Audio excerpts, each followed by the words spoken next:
Christmas अहिलेसम्म नि खत्तम भएको छैन जस्तो लाग्दैछ कि मलाई गाइस। यहाँ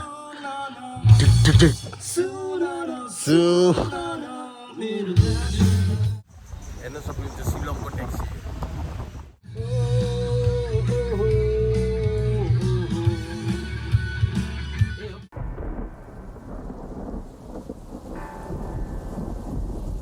ladies and gentleman, good evening सबैलाई र स्वागत छ रामा फाउन्डेसन टिभीमा।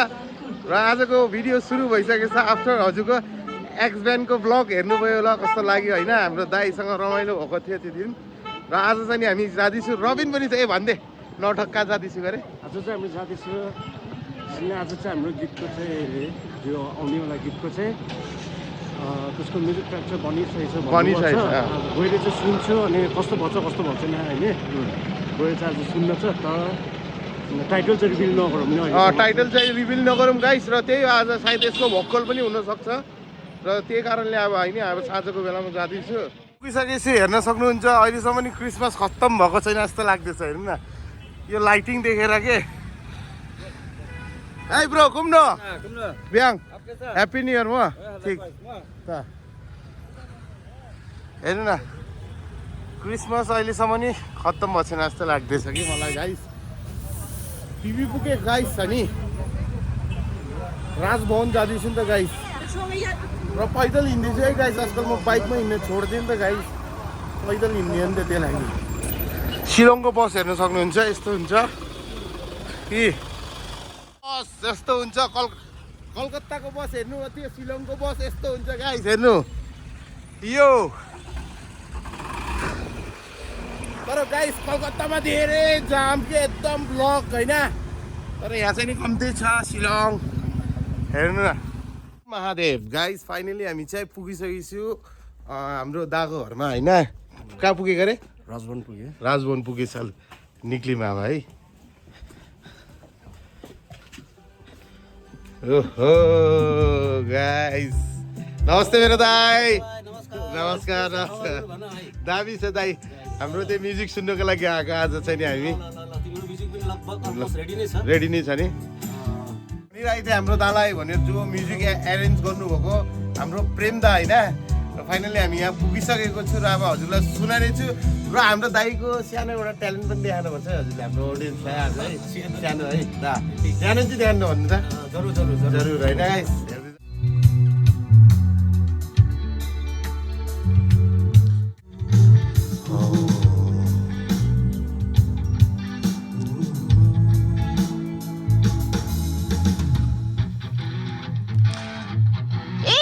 जबरजस्त छ नि अब।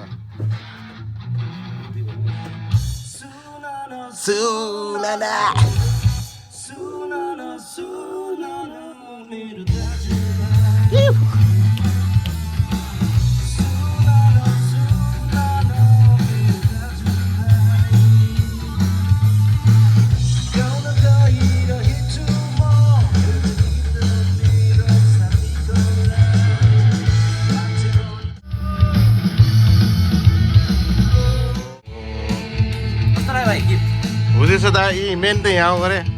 रबिनलाई कस्तो लाग्यो अब होइन सुन्नु मलाई ठिकै छ।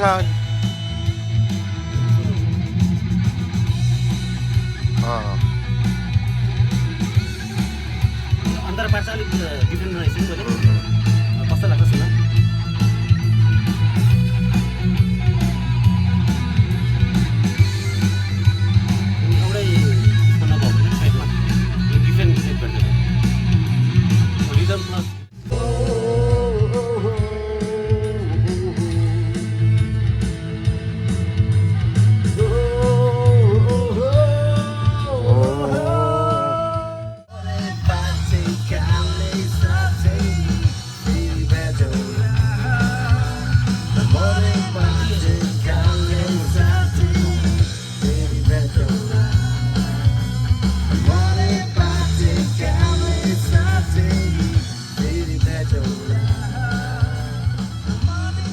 कति तकको भएको छ मतलब अहिलेको लागि अब 90% नै भएको 90% जस्तो भइसकेको छ होइन। उसको अझै फाइनल भोकल आएपछि अझै मिक्सिङहरू हुन्छ अझै मैले गिटार अझै यसमा प्लस गर्न सक्छु सक्छु यो अझ एउटा यो रोमान्टिक छ यो पनि अब त्यस्तै अपलोड गर्छु भन्दा आफ्नो गीतको लागि समय नै हुँदैन क्या अरूको गीत एरेन्ज गर्दा ठिकै हुन्छ आफ्नो गीतको लागि समय नै हुँदैन अरे त्यस्तो हुन्छ अनि राम्रो सिङ्गरहरू हेरेर चाहिँ मैले गीत कोही राम्रो सिङ्गरलाई दिन खोजेको छु कि ल यहाँ भिडियो पनि हेर्दैछ कि त होइन हो नि कोही न कोही पाइला ल ल ल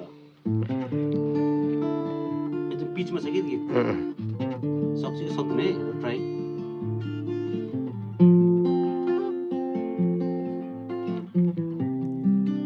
यही 90s मै बनाएको 96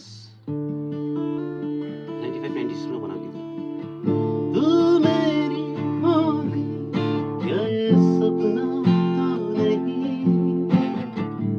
मैं तेरा हो गया बेगाना तू नहीं ले मुझे बाहों में भर ले निगाहों में तू ही मेरी मंजिल तू ही मेरी मंजिल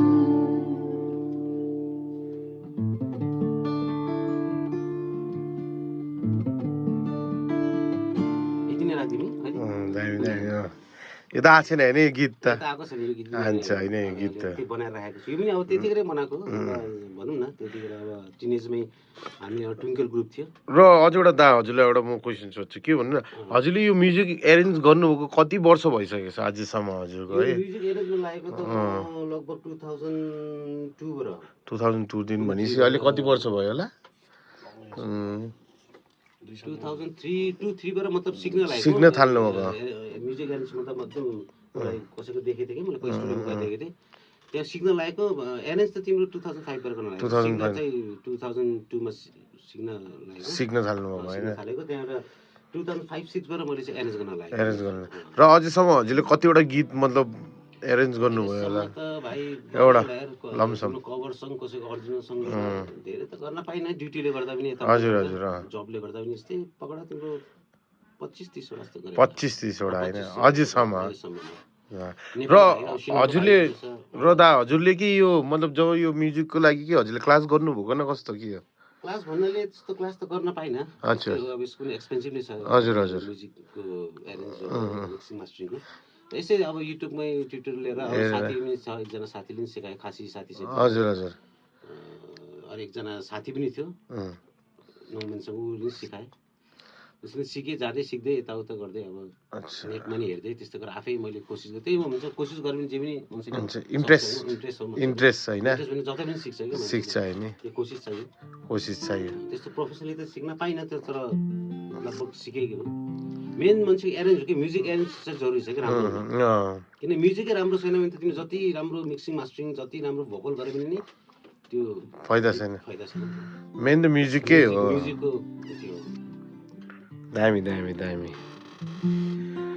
अब चाहिँ निक्लिने टाइम भइसकेछ होइन त थ्याङ्क यू सो मच भाइ तिमी आयो बहुत खुसी लाग्यो अनि र के हो बहुत धन्यवाद तिमी आयो एकदम राम्रो छिटोभन्दा छिटो हजुरले हाम्रो ल ल जो अहिले अब म्युजिक बन्दैछ होइन हजुरले जल्दी गरिदिनु पर्छ किनकि हाम्रो त्यहाँ अडियन्सले इन्तजार स्योर स्योर 100% हजुरको माथि छ हेर्नु हजुरले हेर्दैछ होइन भइसकेछ खालि भाइले अब खालि फाइनल भोकल भोकल दियो भने होइन भइहाल्छ टाइम लाग्दैन समय लाग्दैन दामी लेकिन दामी लाग्यो दा गाइस के हुनु त हाम्रो दा पनि एकदम धेरै ट्यालेन्टेड हुनुहुन्छ है छैन त्यति साह्रो दामी लाग्यो कसम छ किनकि अब होइन मलाई त लाग्यो नि त दामी अब हजुरको जो अहिले जो बनाउनु भयो बजाउनु भयो के भन्छ अरे यसलाई मेन्डोलियम मेन्डोलियम होइन गाइस म्यान्डोलिन अब यहाँ सारङ्गी पनि छ सिक्दैछु सारङ्गी पनि छ होइन नेक्स्ट टाइम यो बजाएको नि देखान्छु तपाईँहरूलाई होइन हाम्रो नेपाली म्युजिकमा जति पनि ब्यान्ड्सहरू छ अपकमिङ ब्यान्ड्सहरू पनि छ जतिलाई पनि प्योर नेपाली म्युजिक चाहिएको छ प्योर नेपाली म्याजिक चाहिएको छ त्यो हाम्रो बृन्दा हुनुहुन्छ अनि अरू कतिले चिन्नु भएको छैन भने चाहिँ अनि उहाँ नै हो जो कि प्रकृति एल्बम जो कि म्याक्सिममले सुन्नुहुन्छ जो सन्त लामाको गीत छ लौनेनी भन्ने उहाँको बिहाइन्ड द सिनको चाहिँ फेरि हिरो चाहिँ जो गिटारहरूको उहाँहरूकै काठमाडौँमा 2002 मा भएको म सन्ते दाइ हृदय अच्छा गएको अहिले त अब काठमाडौँ जानु पर्दैन हजुरलाई यहीँ हाम्रो दाइ यहीँ हुनुहुन्छ जे पनि चाहियो नेपाली भाइब चाहियो त हाम्रो दाइ यहाँ प्रेमदा हुनुहुन्छ हजुरले प्रेमदालाई कन्ट्याक्ट गर्न सक्नुहुन्छ होइन थ्याङ्क यू सो मच जे पनि अब होइन so दाइ के भन्नुहुन्छ आइदियो तिमीहरू खुसी लाग्यो थ्याङ्क यू वान सेकेन्ड है दाइ लभ छ भाइहरूको तर्फदेखि र जाँदा जाँदा हल्का रमाइलो भनिदिनु त हल्का रमाइलो पुरा रमाइलो आनेवाला छ है मेरो साथीहरू पिबी पुगे र अब यहाँ ट्याक्सी रोक्दैछ हेर्नु न पिबीको ट्याक्सी पिबी अरे झ्यालपडाको ट्याक्सी भाइ ट्याक्सी ओ यही हो ट्याक्सी ल है गाइस हामी चाहिँ ट्याक्सीमा चढिसकेपछि अब झ्यालपडाको लागि हेर्न सक्नुहुन्छ शिलङको ट्याक्सी ओके गाइस हामी चाहिँ पुगिसकेको छु अब होइन घर जाने टाइम भइसकेछ र भिडियो कस्तो लाग्यो राम्रो लाग्यो भने अब के गर्ने गर्नु र त्यही हो अब बहुत जल हाम्रो अब नयाँ म्युजिक भिडियो आनेवाला छ र त्यही हो नम्बरे बाचे काले साचे फेरि भेटौँ ल है नेक्स्ट भिडियोमा